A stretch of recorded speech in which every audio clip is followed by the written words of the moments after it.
Hi, welcome back to the show. We're here to talk about the Arsenal game against Brighton. And we're also going to be talking about what are we playing next? Burnley. Palace. No, Palace last week. Yeah, Burnley. We're playing Burnley. Then we've got another game on Tuesday in Champions League. So we're going to dabble in a little bit of that. So first thing we're going to be talking about is about the Brighton game, the Carling Cup. Brilliant game, gone through quarterfinal. Sounds good to me. And then after that, we're going to be talking a little bit about the Burnley game.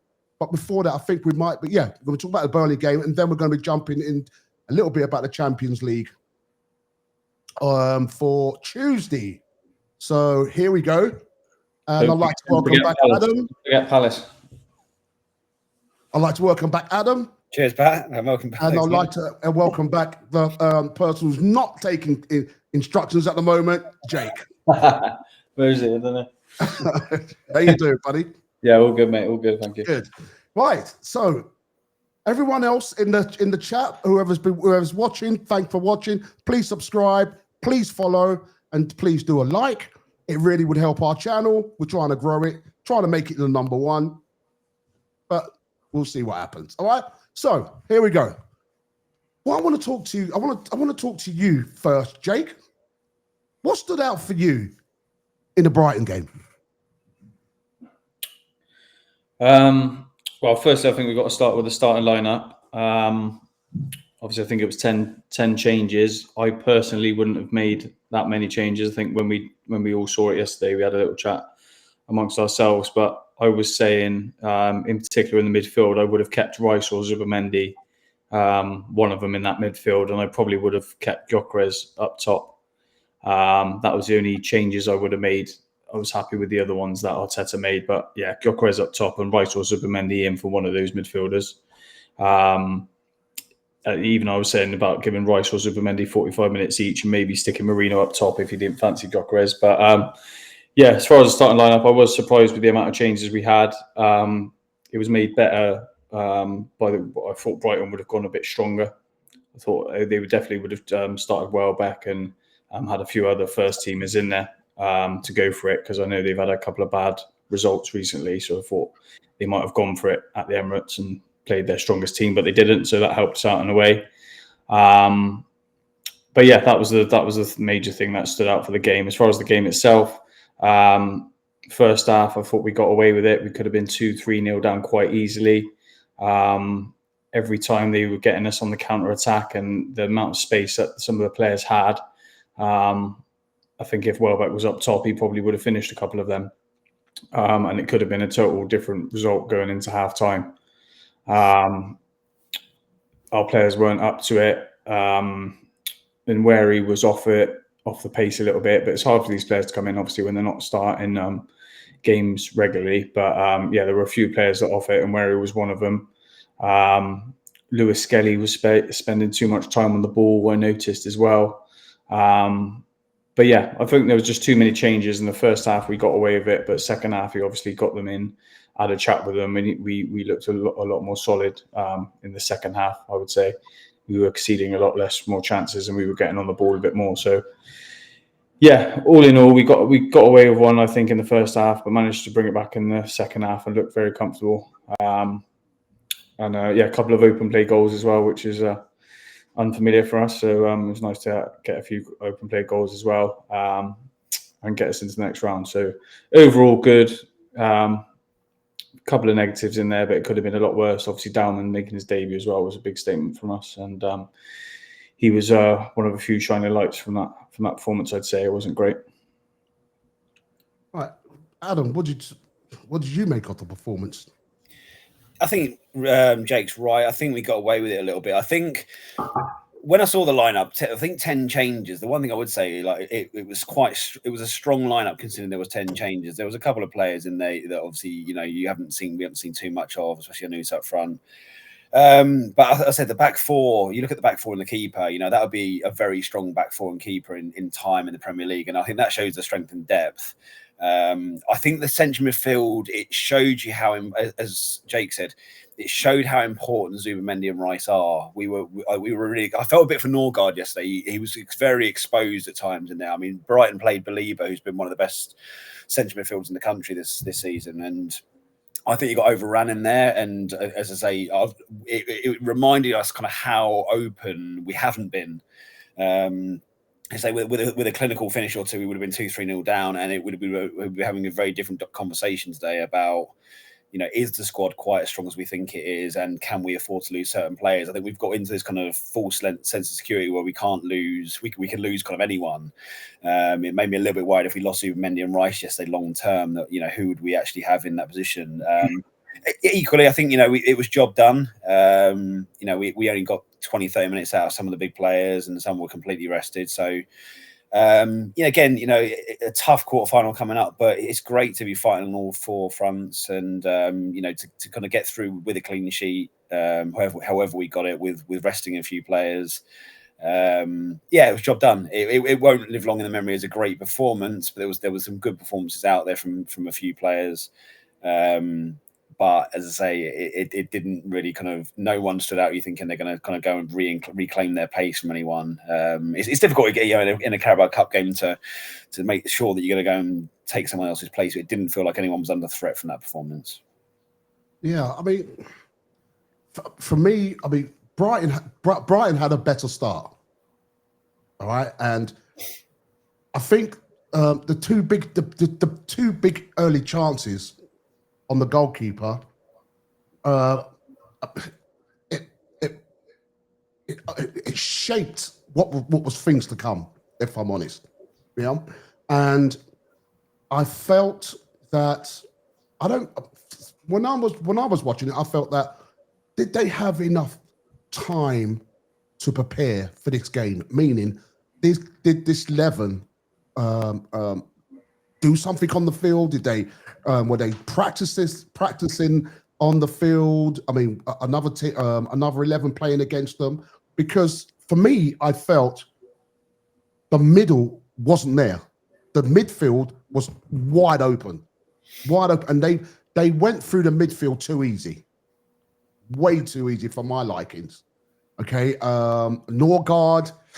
I mean, again. You can't have. I mean, I don't want to be too criticism of me, because he hasn't played all that game for Arsenal. So I mean, again, the system's going to be different for him. You had who else? You had Nath. Ethan was in the middle as well. I don't particularly felt that he was great in the middle. He was getting a little bit bullied as well in that middle. Who else was in the middle? Mourinho in the middle. Mourinho. And Mourinho. I mean, again, he was. I mean, there's not so much criticism of Mourinho, but again, lapsidaisies of passing, lapsidaisies of staying in your positions, in his positions. I was a little bit worried. I was worried about it. For me, it was just too easy the way they were coming down the middle and going with a gaping big hole straight for that goalkeeper. What do you call it? Sorry, for the goalkeeper. I just what I want to ask. I want to ask you, Jake.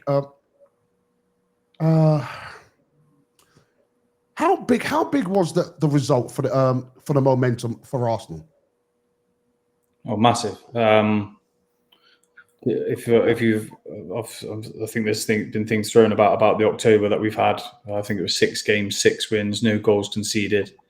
I think the only worrying thing yesterday was we did look like we could be got at on the counter attack.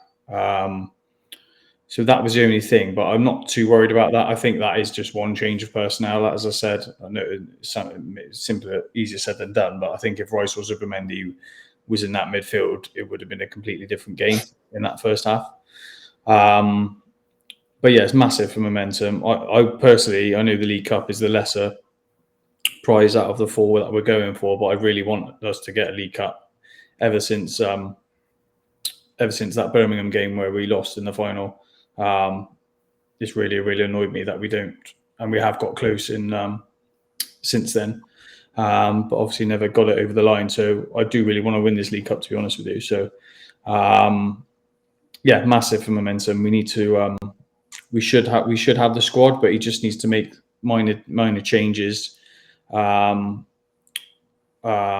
when we get to the latter stages, we can't make 10 changes, and we will have to play a stronger side. So we've got 3 games now to get to Wembley, and we've got the squad to do it. And so yeah, let's get it done. Adam, was you ever worried about the strong start, Brighton? Yeah, I mean, I think if they'd have scored, I think we'd have been beaten. I generally think the momentum was with them, and it was poor finishing. It was a couple of good saves from Kepa, but it was, as I said, it could have been very different. And I think just from a confidence point of view, I think you look at the Carabao Cup lineup, and I think from a momentum point of view, a lot of those players aren't going to get an awful lot of football in the Premier League and the Champions League. So I think it was important that they get through another round. You're likely to see big minutes from Norgard and Lewis Skelly and a few others and even Waneri, who aren't going to. I don't think they'll get a huge amount of minutes in the next couple of months, especially when there's the international break. We've got Spurs, Bayern Munich. These aren't games you're going to rotate too much. You're not going to bring players in. No, there's a case in Burnley and Sunderland. If you win those fairly comfortably, they'll come on for the last 20, 30 minutes. But you don't see too many minutes for some of these players in those games. So I think having, as Jake said, another game, potentially a 2-legged semi-final. I think the thing was, as we kind of touched upon a minute ago, I think it's very difficult. You touched on it, Pat. It's very difficult to come in and play an 11. You can train as that 11, but it's very different to a match situation. I think Liverpool found out to their detriment last night. If you bleed 3 or 4 youngsters in with some experience, it's a lot bigger for them. And some of the performances, like Waneri was a lot better once Timber, Saka, Rice came on. I thought Marino got better as the game went on. I think second half, once the game settled a bit, and it felt like, as I say, it felt like there was a lot. It was like as strangers for the first half an hour. They hadn't played too much football together, and the longer it went on, and there was a bit of a mix of experience, and then a few players that played some more minutes, and it felt like it was a bit more balanced in the second half, and it almost went wrong. And I think, as Jake said, you look back to the days of Marino. It was the first trophy he won at Chelsea. City have won it an awful lot under Pep. I think that we have almost. Not taking it for granted a little bit, but I think if Arteta had got a Carabao Cup under his belt in the last 2-3 years and really taken it seriously, I know we took it seriously last year. We were a bit unlucky against Newcastle, we got that far. I think if he'd taken it seriously and won it in the last 2-3 years, there wouldn't be that kind of huge pressure on Arteta winning a trophy. And I think it probably would have helped our league form. I think in some ways he thought it would hinder it. Too many games, but I think I always remember thinking Marino did it, and it was almost like get that trophy off your back straight away, and then you can really concentrate. And I think if we won the Carabao Cup, I think momentum would really shift. You get a feel for winning a trophy, and I really want to go a long way in it as well. I hope we do take it serious. I hope we don't put out, again, 8 second-string players against Palace and lose like Liverpool did. I really want to take it seriously now when you're 3 games away from winning it. Jake, what do you think of Max Dowman? I think we've got an extremely, very, very, very good young player that needs to be managed well. He has got no fear, which is brilliant for him. Obviously, at that age, you normally come in with no fear anyway. But the way he just dribbles past these players is just like we don't see that week to week. Obviously, Saka does what he does normally, but for a 15-year-old to be doing that. I'm worried in a way because I don't think he's going to get much game time. I know Arteta's come out and said I don't care about his age and I will have to play him, which is great, but I don't think we'll see him as much in the Prem. So that's why I think these cup competitions we have to take seriously, and I think Dowman will start most of these games. But yeah, very, very impressed again. He's probably one of our better players out of the 11 that started. Obviously, it wasn't a great game. But yeah, he's just unbelievable. And everyone who is coming in contact with him always says sort of how down to earth he is, how down to earth his family are. And it's these things that matter as well when you're that sort of age playing for one of the biggest clubs in the world. I don't think Arsenal even pay him. Do you know what I mean? I think he still gets a little bit of pocket money from his mum and dad that he gets via the club. But yeah, it's just brilliant. Obviously signed terms with us now, and apparently it's always going to be us. So yeah, excellent. Mate, I mean, even though we don't get paid, something. You know what I mean. You know what I mean. Trust. He's not all right. suggesting a backhand, right, Again? I'm not suggesting any backhanders from the No, club. No. Come on. Everything, mate. But let's put it this way: he's all right. Yeah. All right. I'm sure he can get some bread more. Okay, Adam. The same question to you, mate. Yeah, as Jake said, I think the thing is, he's 15 years old and we're worried about his minutes. Like a 15-year-old, normally you wouldn't worry until he was about 18, 19. I think the thing we've got to remember is, being 15, if he plays a full season for the under-21s, that'll still be a huge experience. You don't get many 15-year-olds that play a full season in the under-21s. I think if he gets 12 to 15 appearances this year for the first team, a couple of the Champions, I think we'll get qualified in the Champions League fairly early. I think he might kind of get some minutes in the last 2 Champions League games. If he plays an away game in the Champions League, that'd be a huge experience, especially late on. And yeah, the possibilities are endless. I think you think how much your body changes from 15 to kind of 18, 21. I think, again, if he carries on developing body-wise as well, I think his strength for a 15-year-old is incredible at the moment. He got brushed off it by Belieber last night, but other than that, he bounces off players, and there's a lot to come from him. But I don't want to. I think it will benefit him coming into a very strong squad. If he came into the squad of 5-6 years ago, yes, you get more minutes. But I don't think his development will be as good as watching players like Saka, Waneri, Madueke when he comes back. I think that will stand him in good stead that he has to fight for that position. He will get a lot of minutes in the under-21s and the under-18s. But as I say, it's great. I think the fact he's a big fan and the club's going in the right direction and he's got chances of winning stuff here. I think we probably won't see the best of him for another 2-3 years, if we're being honest. I think once he gets 17, 18, then I think he'll start nailing down a starting spot. But I think we've just got to be patient with him, and it's the right time to be patient. We've got enough players to not worry about his development. I think he will develop without being in the first team. But yeah, it's exciting. It's great that he's at that level already. Do you not think? I think he's probably better than where he was at this stage. But then I don't want to go too far in. So I'd say out of like Nweri and Lewis Skelly, I'd say Nweri sort of not paused his development, but he was sort of I thought he was on a better trajectory than he was.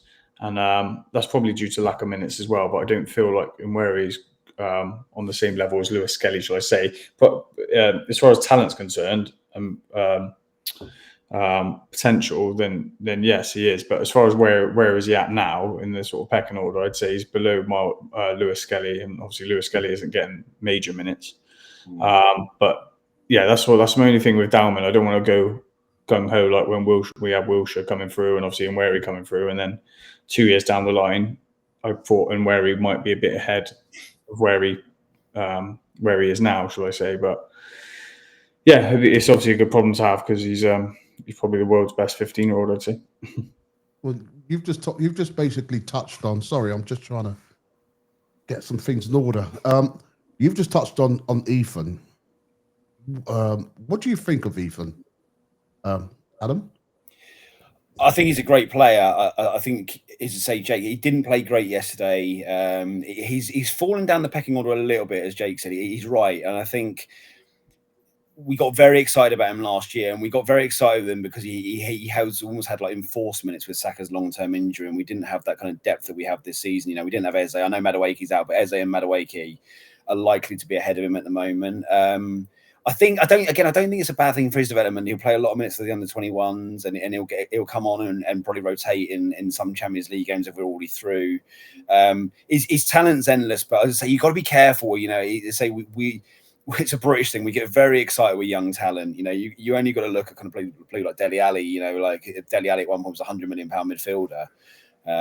He's obviously 28, 29 now and on the brink of retirement. He's not the only one as well. There's been players like that. And I think Arteta in the club will manage it well. As I say, I think he's round the right players. And I think he might be frustrated with the lack of minutes, but he's got to be patient, at Arsenal. And I think some of the other talent that's gone out the door, that weren't patient, like, Heaven and kind of Obi have gone to, United, and they've not got huge minutes up there. And I think they know they're in the right place, and they've got to be kind of patient, and they've got to look at it and go, right, I'm only going to get Carabao minutes and possibly a few Champions League games, and potentially late, last 10 minutes if we're 2-3-0 up at certain grounds in the Premier League. But that's the sign. That's where we're at. It's you look back at United in kind of the mid 90s, and a lot of those players broke through at kind of 19, 20, 21, and that's the difference. They had to be patient, and they came through and they dominated that league. And I think all the experience that they have will stand them in good stead. If they all get kind of 20, 30 games, the under-21s, win a youth cup together or whatever, and then they come in, break through to the first team in 2 years, and I think it's great, and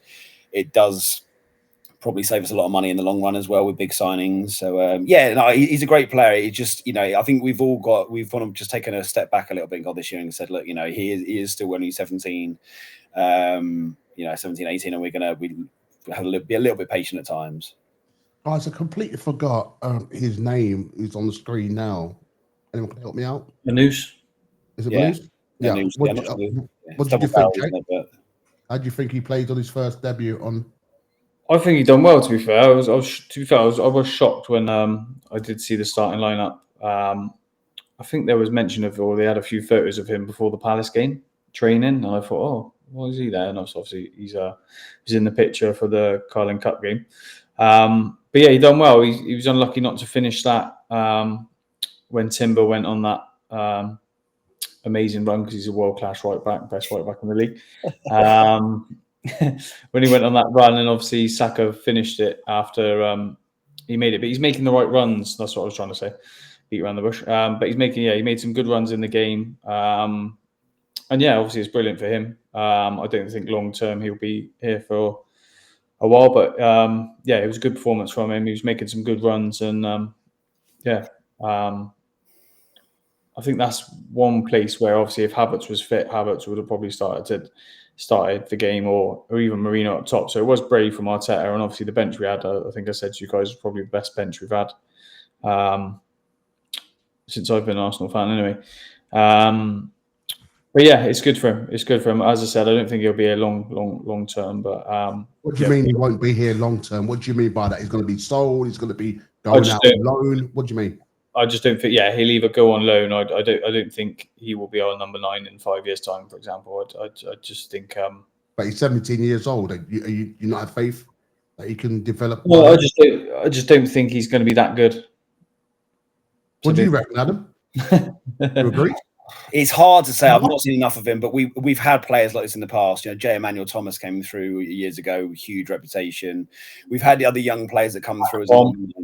Akbom, Chuba Akbom, and there's been a fair few. I think Cozy Dewberry was the latest one. He's now playing at Bolton, and I'm not saying it depends how he develops. I think it's a big ask for when we're at the level we are to go and nail down that number 9 spot or be in the squad. But equally, again, about kind of mentioning our neighbours again, Harry Kane. At first, probably Spurs. There was a big doubts over Harry Kane for a few years, and he went on loan to 6-7 clubs and developed. You never know. It's hard to say.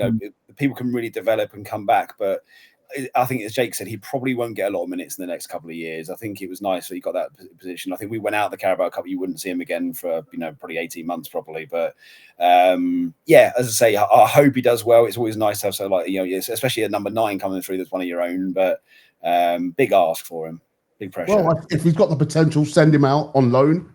Let him go and learn his trade. In another team, and see how he goes from there. I just wouldn't brush him off like that, mate. I think he could be the next. You never know. He could be the next Thierry Henry. You never know. And then what? We sold him, and he's banging in the goals. And next thing we know, we're going to buy him for 150 million in the next 3 years' time. I mean, that's Chelsea's style, not ours. Yeah. Come on, mate. But I mean, you're funny, pal.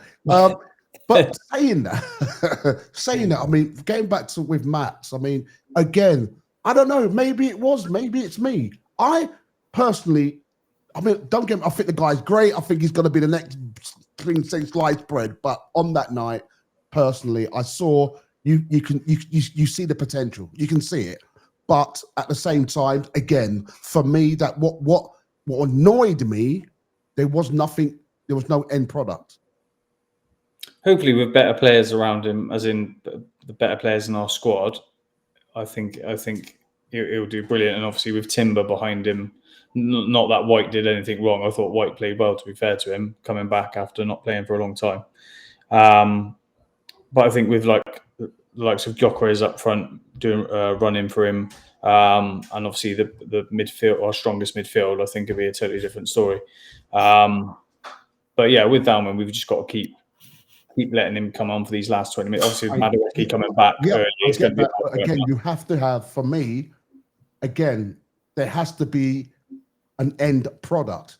It's all well and good having that fancy quick feet and everything and trying to beat a player, but give me something at the end of it. Now, you can see the potential, and again, it's all going to be down to experience. The more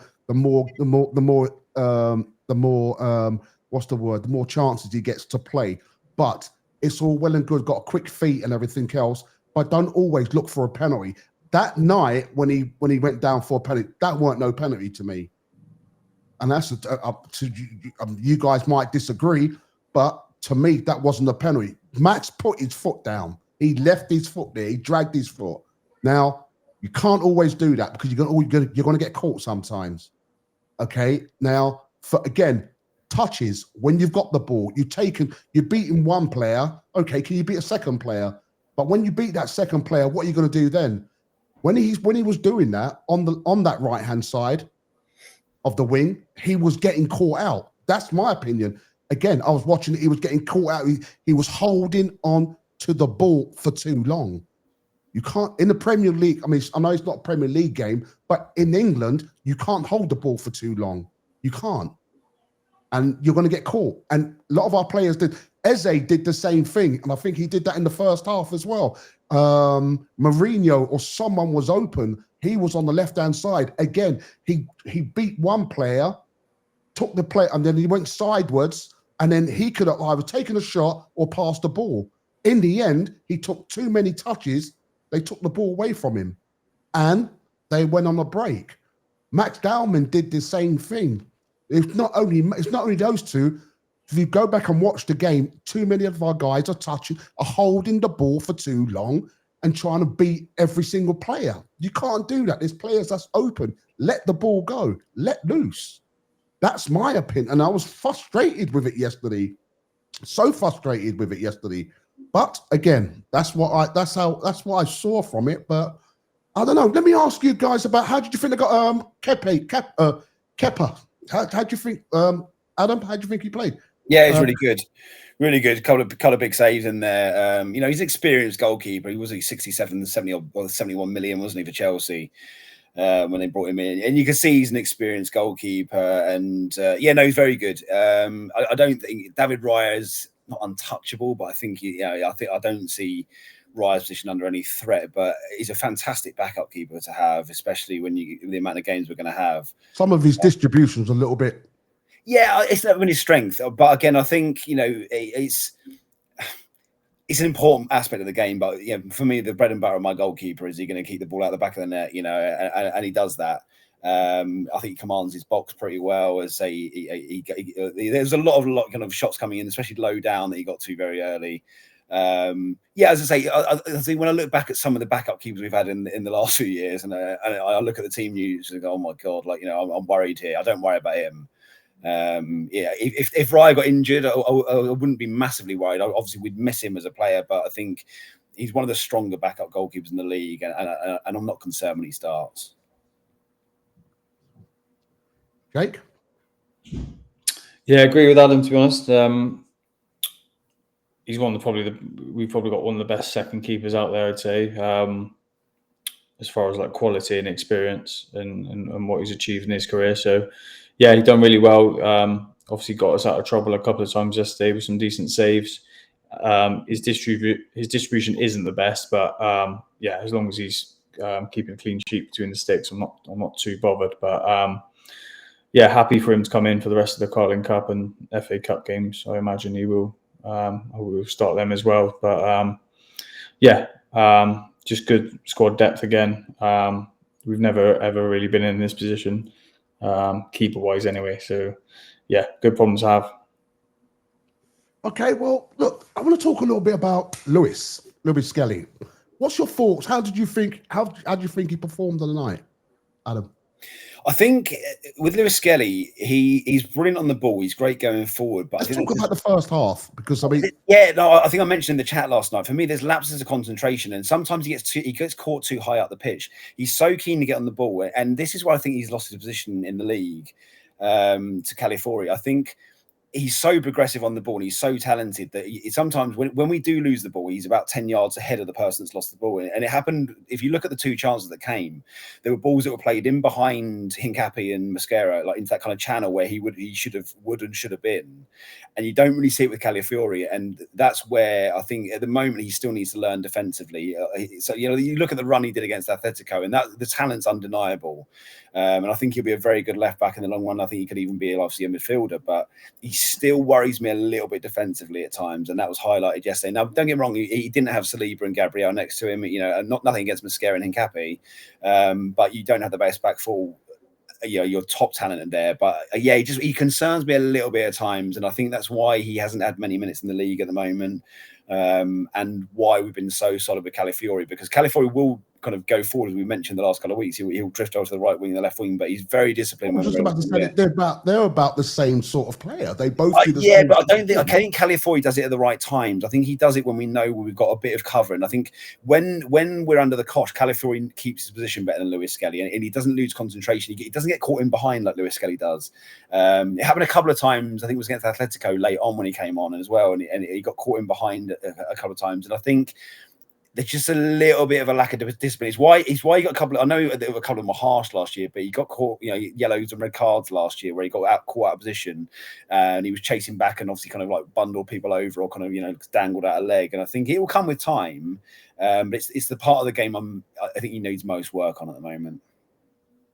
Your thoughts? I think exactly what Adam said. So with Lewis Skelly, I think where he's has been a midfielder for so long. That's why I think I'd like him in that midfield position, because he probably would get away with, because he does like to keep hold of the ball a bit too long. And that's where he got caught out a couple of times yesterday. Rather than just turning out of it and giving the ball, he's trying to just keep jinking his way out of it and starting to try and make a run or something. He ends up losing the ball. But that's what Zinchenko used to do. He used to get caught out, and then we'd be facing a counter attack or something like that.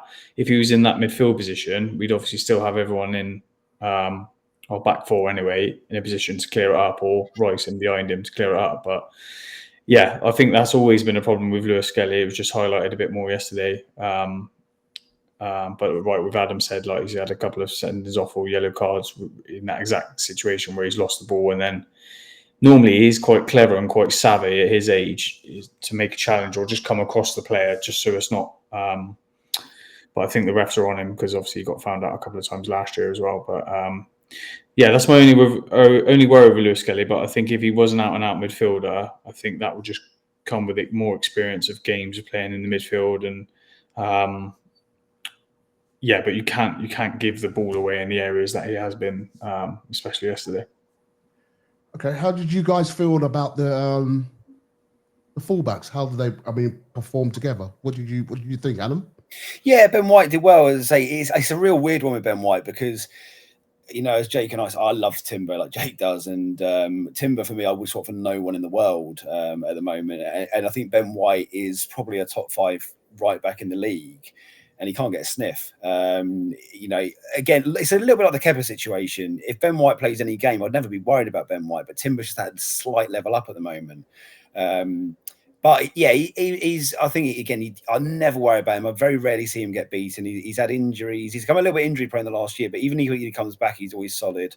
And as I say, it's a back four. If you looked at that as a back four, Hincapie first game at centre back, but Mosquera, Hincapie, White, Lewis Skelly. That would be easily challenging for Europe in the Prem, if not a little bit higher. I think if they played together every week.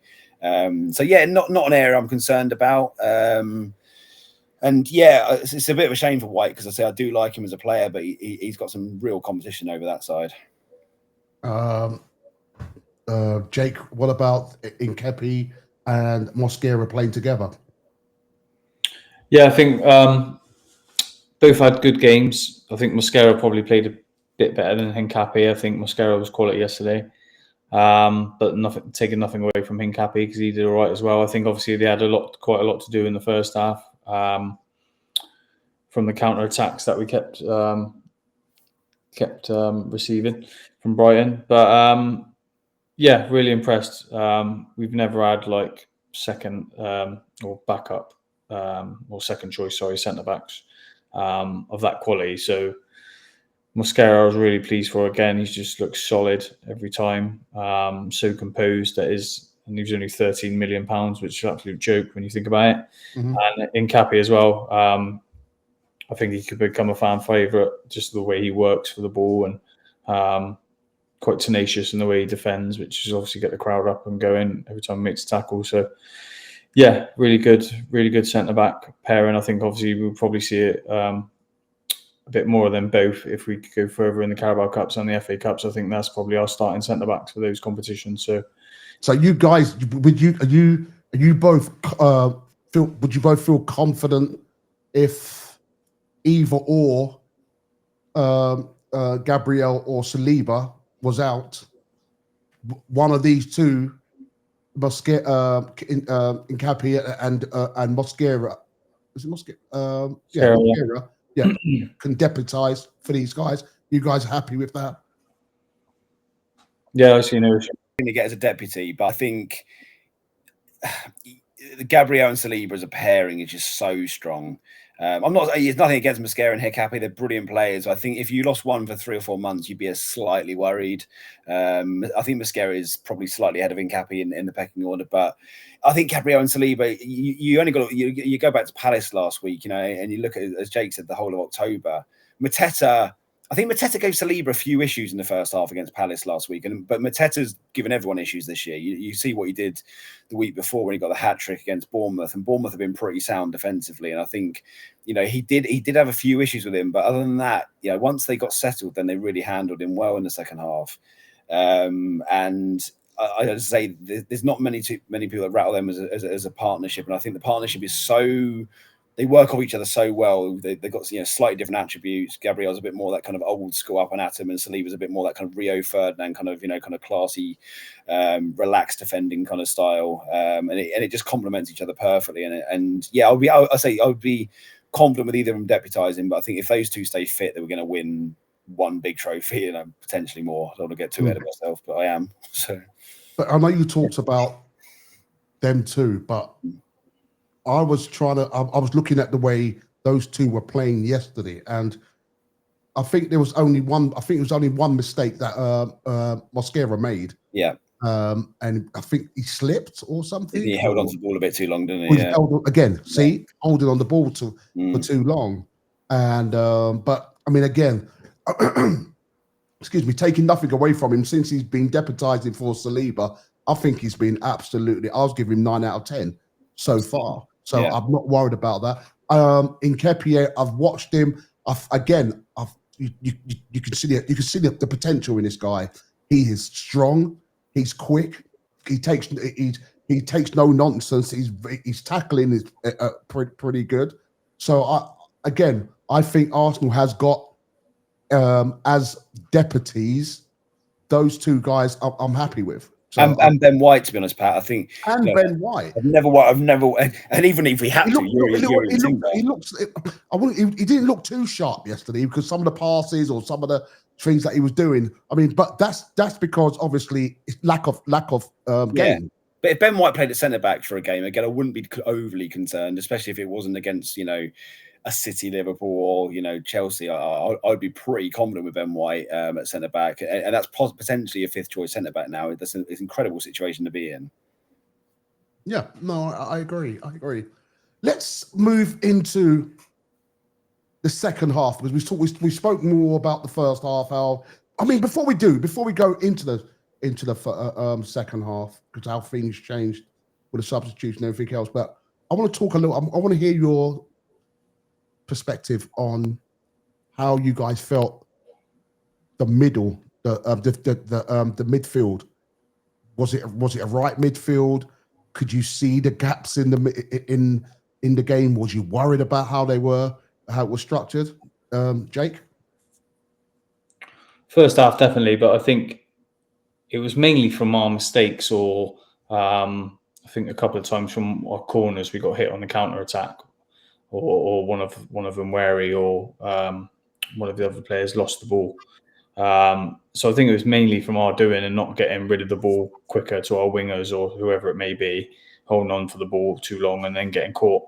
But that's what I was saying. I think you cannot.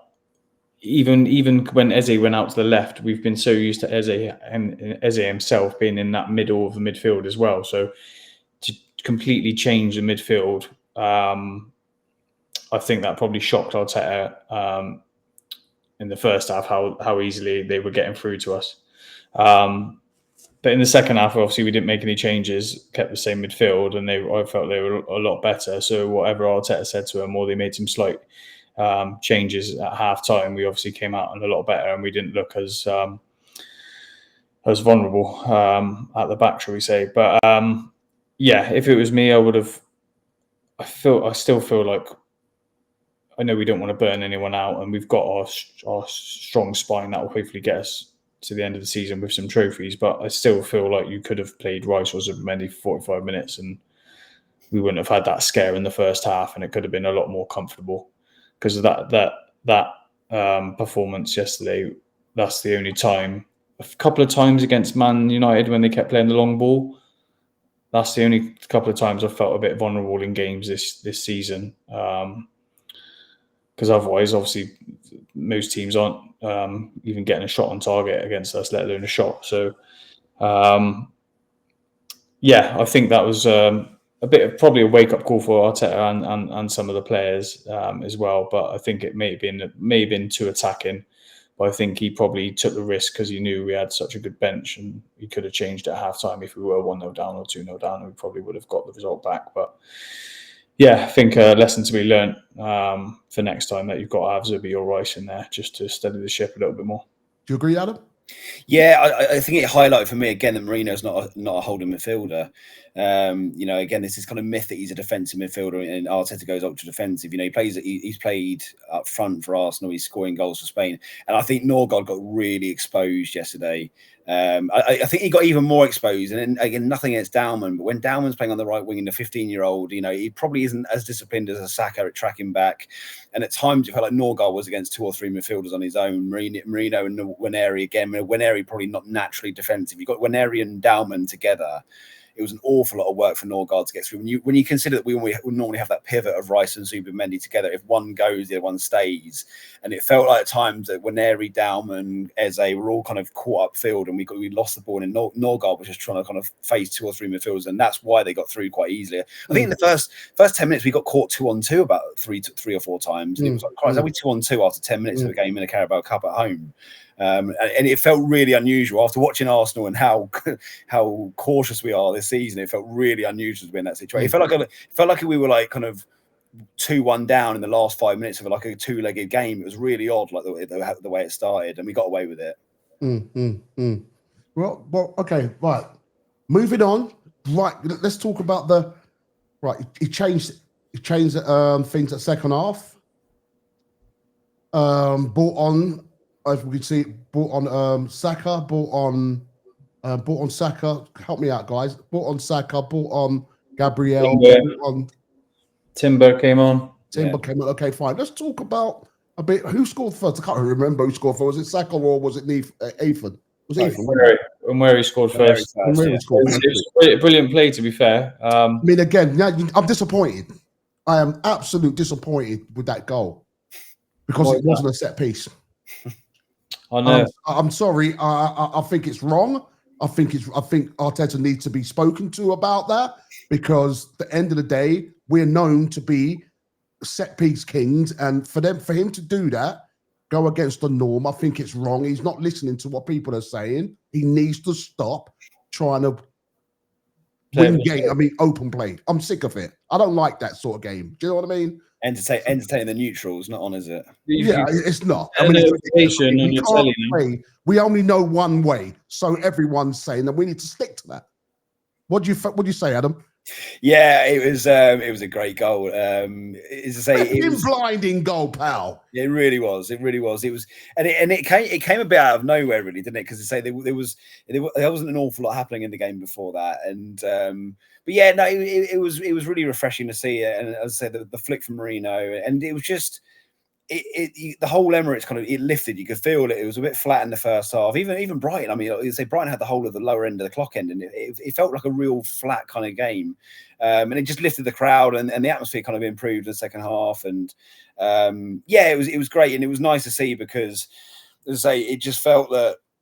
And once we got the first one, the second one was going to come pretty soon after. The confidence went through the side, and it showed you the quality we've got. You know, when some of these players came on, and Saka came on, and Timber, it just felt like we were class above. And again, once we were 1-0 up, I didn't really see them getting back into it.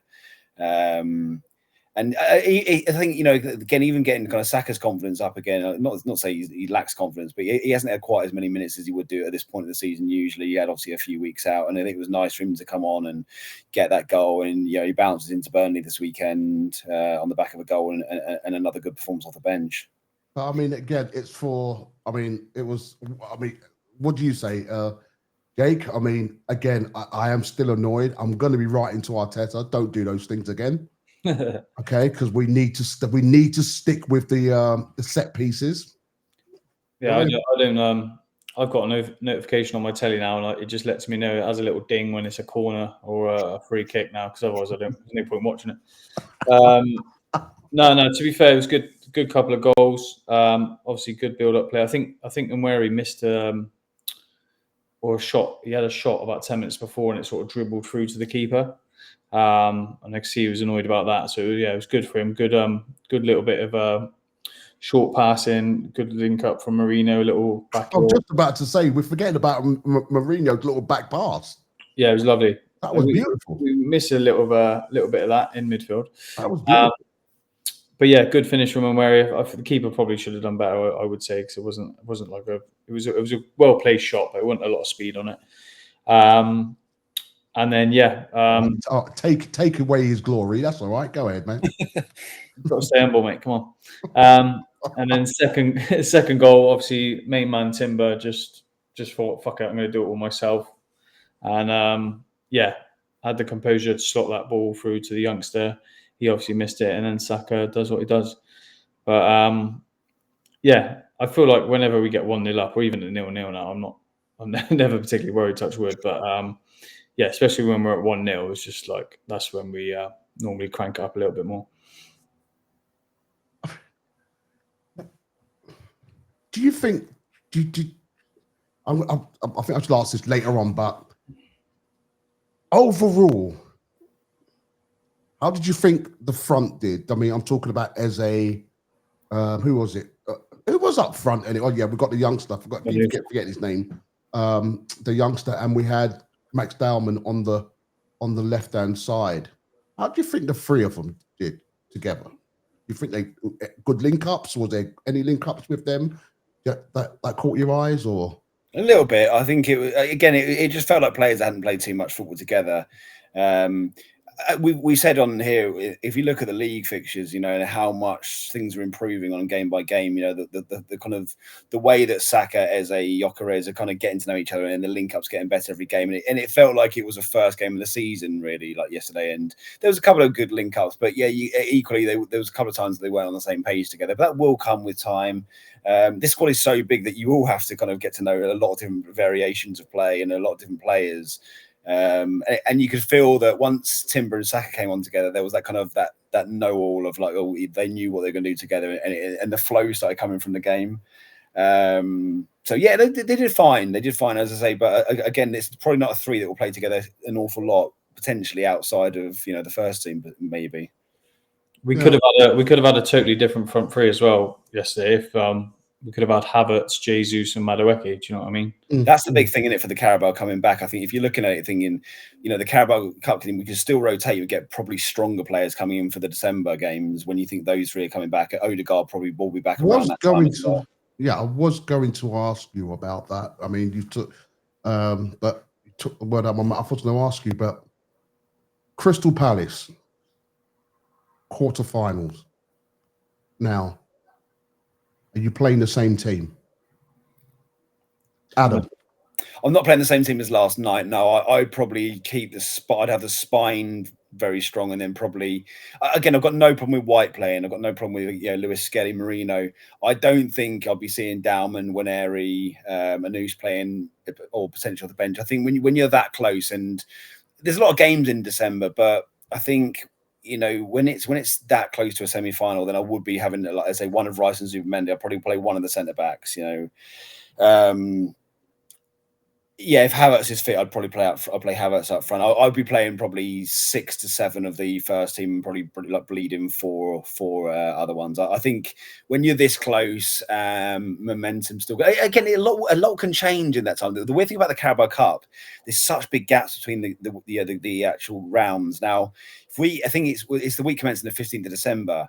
We've got another 5-6 games in that time in the league. If we're 8-9 points clear in the league, I think it changes what the lineup is compared to if we're level or 1 or 2 points up. I think you have to vary. And equally, injuries in 5-6 weeks' time, we don't know what the injury situation will be like. So it's really hard to say at this point. But I would take it fairly seriously, considering how close we are now to winning it. Okay. Right. I want to ask everyone who's watching this. Please let us know what you think about what we're discussing. How do you think Arsenal's doing so far? Do you think now Arsenal's in the quarterfinals? Do you think Arsenal should put out a stronger team, or should Arsenal have the faith in the players that's not getting much game time? Please let us know in the comments. Please subscribe. Please follow and share the likes and everything else. What I want to talk about, look, Arsenal's defense has been rock solid this season. Three goals conceded all season. Only two players have scored against Arsenal since December. Haaland with an open play, and obviously we know about Liverpool's free kick. All right, but again, that set piece, no one talked about that goal, did they? But it's all right. Okay. And not only that, 6 clean sheets in a row. Jake, let me ask you, bruv. What importance do you most put on Arsenal's defence? Oh, it's massive. It's going to be the foundation of us winning this league or winning the Champions League. So, if these boys do it, as far as win the league or even better with the European Cup, you've got to be looking at these defenders as probably one of the best defence we've ever had. Going back to obviously the Tony Adams and that back four, and then a bit later on with the Invincibles. I think as individual players and as a unit, you've got to say they are up there with the greats: Sol Campbell, Kolo Touré, Tony Adams, Steve Bold, Martin Keown, that sort of. But someone might say to you, hang on a minute, what have they won? For you to say that's what I'm saying. If when the time comes of if we do win it, I think these players will be named at that level, if not higher. Especially Saliba and Gabriel, and obviously my boy Timber. But yeah, what the defence are doing at the minute, and to be fair, have done the last 3 years. Obviously, there's been games where we've let ourselves down, but especially Saliba and Gabriel. But the whole back four at the minute is just unbelievable, and it's the foundation for us winning these games. Yeah, let me ask you something, Adam. Or both of you, if you can remember. Go back and picture the game against Crystal Palace. When Arsenal played Crystal Palace. If you could remember when was it not Nketiah? What was his name who played for Arsenal and he's now playing for Crystal Palace? Nketiah. Do you remember when Nketiah went up for the ball and the goalkeeper? They said it was a shot on target. Sorry? They said that was a shot on target. How the fuck is that a shot on target when David Raya, the commentator said it, hit the ball before Nketiah didn't even touch the ball? He moved the ball. Yeah. But but yet they're saying that's a shot on target. Would you say that's a shot on target? No, Anyone else? I think on the commentary he said straight after, "Oh, that's the first shot on target." I was like, "Where?" I was like, "He's just fucking come out and caught the ball." I don't know. Could you see how desperate they are to stop Arsenal from breaking either Chelsea's goal clean sheets, or they're desperate to stop Arsenal from breaking records, or they're desperate for Arsenal to lose games? Or is it just me making this up? It's like what I sent you the other day about the set pieces, how 5 years ago, certain pundits and certain journalists are saying set pieces are the way to win the league. Set pieces are the way forward. Oh, it's great that Chelsea or wherever it was are winning, or Liverpool. Liverpool during COVID, they were doing so well with their set pieces. Oh, it's brilliant, blah, blah, blah. And now we're reaping the rewards of it and getting slagged off. So I think I put something in the chat the other day that showed a couple of articles that prove that. But yeah, there are so many things now on social media coming up now and showing the hypocrisy of some of the stuff that was said about set pieces and now what's been said about set pieces. But it's been blatant like that with us for forever, really. But especially over the last sort of 5 to 10 years, I think I see it all the time. Yeah, Adam, I know you're more of a diplomat. What do you say about it? Yeah, I love it. I'm absolutely loving it, to be honest. I think when we're the talk of the town and people are hating it, then it shows that we're rattling people. I think, you know. But why are they rattled? I don't understand. Yeah, they are. They are. Like, why are they rattled? Because they can't do it. Because we were a laughing stock for years. Arsenal. If you look about, when we used to go to Bolton and we used to go to Stoke and we were bullied and it was like Arsenal were a soft touch and it was almost like it was an easy stick to beat us with, and it was like, oh God, Arsenal play lovely football, but they're so soft and they'll never win anything. And it's like now it's like, oh God, Arsenal might win something. They're the strongest team in the league from set pieces. We're the ones bullying now. They don't like it because it was always the in the same way if every year it was like fourth as a trophy. It was fourth as a trophy. Now second's a trophy. It's like that's the new banter we get, and it's like now it's like, oh God, well, let's hit us with the set piece banter because that's all we've got about Arsenal anymore. We've got nothing else on them. We don't lose games, we don't concede goals, so we've got to hit them with something. It's the set piece stuff, and it's like it's become unfashionable for us to do it. When Chelsea did it, they were brilliant at it. When the City did it, like you said, but I mean, it's getting a bit more. It's getting even a bit more weird where you're getting pundits and certain other people are coming out and saying Arsenal is ruining the game.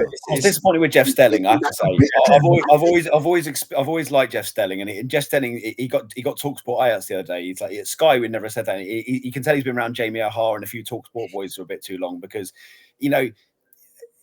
there's ways of winning football matches. Like Chelsea were never criticised for keeping clean sheets, and United kept 14 clean sheets in a row under Van der Sar in goal. Like no one criticised them back then for being like negative or being defensively sound. When it's us, it's like, oh, it's boring, isn't it? Keeping clean sheets every game, and you're not expansive enough. So ridiculous. I love it, honestly. I love the fact. I love it too because I mean I know it's getting to them. It is getting to them, but you've got to remember there's people out there who listen to these sort of people who are neutral, but can be persuaded by some of these so-called pundits in what they're saying. I know Jamie O'Hara is basically, I know he's just trying to wind up Arsenal fans, to get more hits and whatever. I get that.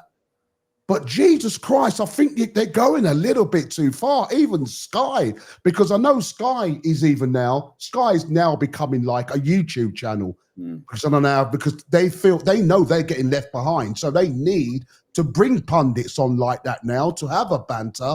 The more you hear from Jamie O'Hara about Arsenal, the more worried he is. I love hearing about Oh yeah, so do I. Jamie O'Hara is the one that's rattled. Carragher is the one that's rattled at the minute. Yeah. Sorry? Carragher is the one that's rattled. No, you might say Carragher, but I'm saying O'Hara. He's more. Yeah, O'Hara's always rattled. But he's rattled about. It's even with this title talk. It's like all this title talk of it's Arsenal's to lose now. It's Arsenal's to lose now. They're just saying that. So when it comes to the season, you never had it. when it comes Yeah, into the season and Do we you know what win I mean? it, If Arsenal that's their win, excuse to go, oh, you're always going to win it because you're doing your shit set pieces and you're doing this, that, yeah. But they're just they're teeing themselves up for it. did you hear about the new thing they're trying to bring? Every time Arsenal's good at something or do something, they always try and bring out rules. I don't know if you guys heard about this new rules that they're trying to bring out about how long for you guys to take a throw in. If you take a throw in, if you're taking too long, you'll be penalised. It'll go to the next player. Next Did you person. see? Did you see Corners, who did corners, Liverpool lose to? corners. If you take too long with corners now, Brentford. it can be a goal kick. Brentford. Did anyone see the end of the? I think it was Brentford Liverpool. Aren't you guys worried about that? Yeah, but No. did you see the? Did you see the? I think it was end of Brentford Liverpool. Liverpool needed a goal. Was it 3-1 or 3-2? Yeah. No, 2-1, wasn't it? Liverpool just needed a goal, or 3-2. 3-2. Yeah. Yeah, Liverpool just needed a goal. So the Brentford keeper took too long to take the fucking goal kick. So it was already after added time, and he's blown up, and he's given Liverpool a corner. That's right. Yeah, I know. I thought if they bloody scored that people have been kicking off because I haven't seen that been done before yet. It's madness. But anyway, look, I mean, we're running out of time, guys. So we're going to be very quick on this now, guys. Okay, so we're now through to quarterfinals of the Carabao Cup. Just quickly, Adam, do you think Arsenal defense can sustain this form? Yeah, I do. I do, because I think the way we're set up, and I think the fact that as good as the defence is, Zubimendi and Rice are so protective of it. I think the way we're set up is, we are probably passing it to death at times a little bit. We are very, very cautious, and I think if we were a bit more expansive, then potentially we would concede a few more goals. But the way we're playing is, we know that defence is that solid that we will get one goal and we just shut up shop. And I think we won't concede many goals this season. I think I said it in the summer, actually. I think I said before the season started, I don't see us conceding many goals that defence, and I think it is sustainable. I don't think anyone's worked out how to get through us yet, and I think if they do have a go at us, we'll just pick them off. And if they do sit back, I think the problem is we're getting criticised a lot at the moment. But if you think, it's not just our defence, the teams that we've played haven't been able to manage a shot on target. That's on them as well. They don't get criticised, these teams. It's like, if they want to have a go at us, if they want to have a go at Arsenal, then come and have a shot. But I think they know if they come and have a go at Arsenal, then Saka on the break, Eze on the break, Martinelli on the break, we'll rip them to shreds. I think people are scared of us now, and I think that's why we're not conceding shots on target. And I think as long as that goes on, we will continue to keep these clean sheets. Totally agree. Right, I want to move on quickly. Just quickly move on to the Burnley game. Jake, how do you think Arsenal should approach this one? 3 points. That's all I want. It'll be a difficult game over there. Turf Moor's never been a great place. I think we have had some good results over the last couple of seasons, but it's never a fun place to go, I'd say. Their tails will be up because obviously I think they just got that last minute winner against Wolves, Burnley. So their tails will be up definitely, but I think we should have enough to go there and get it done Saturday, 3:00. So yeah, not too concerned. Obviously, the big hitters will be back as well in the starting 11. So yeah, I would hope to be at least 3-4-0, something of that caliber. Adam, what's your prediction for the score? I'll go 2-0. I think it's one of those ones we won't be overly kind of. If we get to 2-0, I think it'll be kind of past it. Could just kind of end the game at 2-0 and don't let them have a sniff. Keep the clean sheet record going on. It's one of those grounds. I've been to Turf Moor, and it's like 5-6 years ago. I've been really worried about this game. You're thinking, oh god, cold afternoon, middle of Lancashire, open ground. Tough physical side, and you're going, oh god, this has got Arsenal 1-0 loss written all over it. But I don't worry like that with Arsenal anymore. These are the kind of grounds where I feel like we go and kind of dictate the tempo and dictate the kind of narrative. And I think that, like I said last week, or I certainly said amongst other people, I looked at the fixtures that City and Liverpool had last week, and I thought there was the potential to drop points last week. Brentford and Villa, and I think it's the same situation this week. Now, Burnley on paper, no disrespect to them, we should win that game. And City got Bournemouth, who have been really good this season. That would not be easy. And Liverpool got a very rejuvenated Villa as well. Football never works like this, but if we do win, I think we'll extend the lead on one of them, if not both. Okay, cool. All right. Well, Champions League. Sevilla Prague. Is it Prague? Sevilla Prague. I think that's right there. Jake, what do you know about, mate? Not a hell of a lot, to be honest. I think that should be. We're away from him, aren't we? Yeah. Mm-hmm. I think we've been so good in the Champions League as well that I'm expecting 2-0 and a clean sheet in that sort of game as well. Obviously, it probably might be a bit. I can't remember if that's the one they've got a really good ground, Slavia Prague. I can't remember. Yeah, small ground. Small, okay, small. So yeah. Which can sometimes be trickier as well. But yeah, we should have enough to go over there and beat them. Again, I don't think we've conceded in the Champions League yet as well, and yeah, three straight wins. So yeah, should be comfortable win, I'd say. Okay, Adam. Yeah, I mean, no disrespect to Slavia Prague, but they struggle to stay in the Premier League. You know, they're one of those teams that get in the Champions League because they're from the Czech Republic, and I wouldn't worry too much. I think it's one of those games we can actually afford to try a few new things and be a little bit more expansive.